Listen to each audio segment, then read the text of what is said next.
Some regions continue to defy normal explanation. In August of 1976, four young men entered the Allagash Wilderness in northern Maine.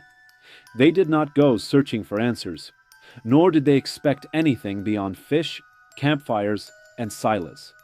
They were experienced outdoorsmen, familiar with long distances, cold water, and the kind of isolation where the outside world slowly fades away.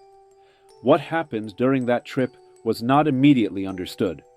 Have you ever heard about it? Mythical Ground.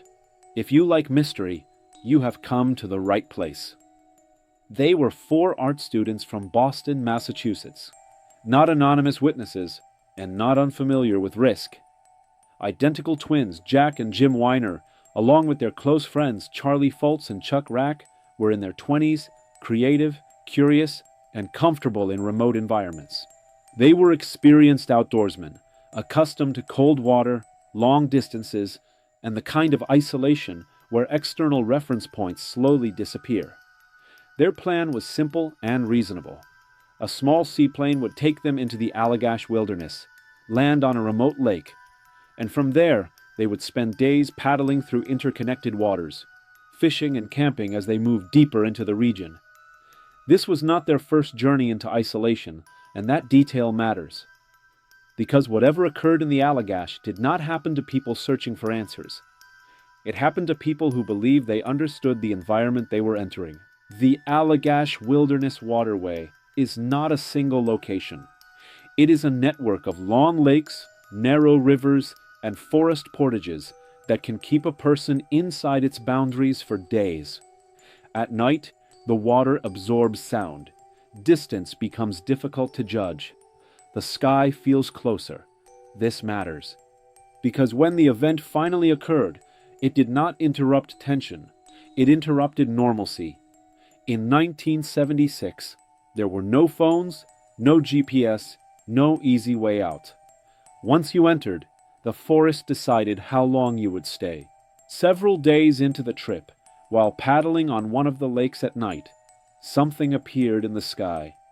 A light.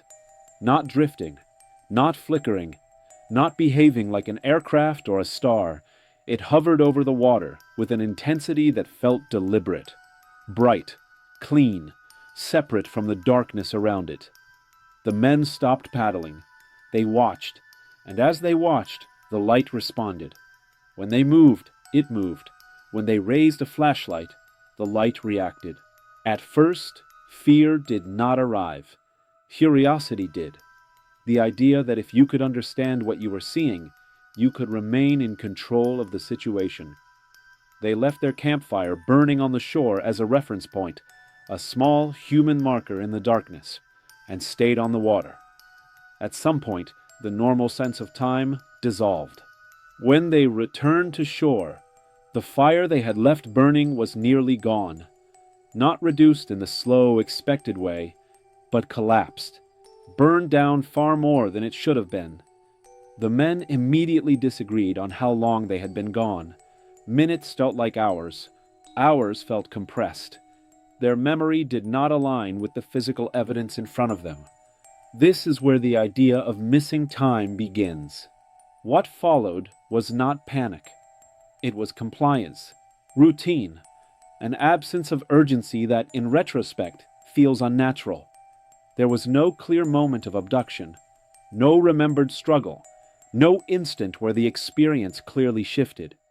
Only a growing certainty that something had happened which none of them could place into sequence. They ate, they slept, they stayed in the wilderness after that night. They completed the trip. They returned home. For years, the incident remained largely unspoken. But the Allagash experience did not end in the forest. Over time, some of the men began experiencing vivid nightmares and intrusive images, scenes that did not feel imagined, yet did not belong to any memory they consciously recognized. Bright interiors, medical-like rooms, beings present, watching, observing without emotion, a sense of paralysis, examination, control completely removed. These images arrived slowly, fragmented, without context. Years passed without resolution. The experience settled into the background of their lives, not resolved, but compartmentalized. It resurfaced only in fragments, through dreams, sensations, and moments of unexplained emotional response.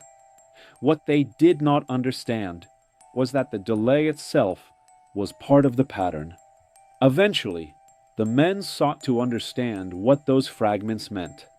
This led them, years later, to hypnosis.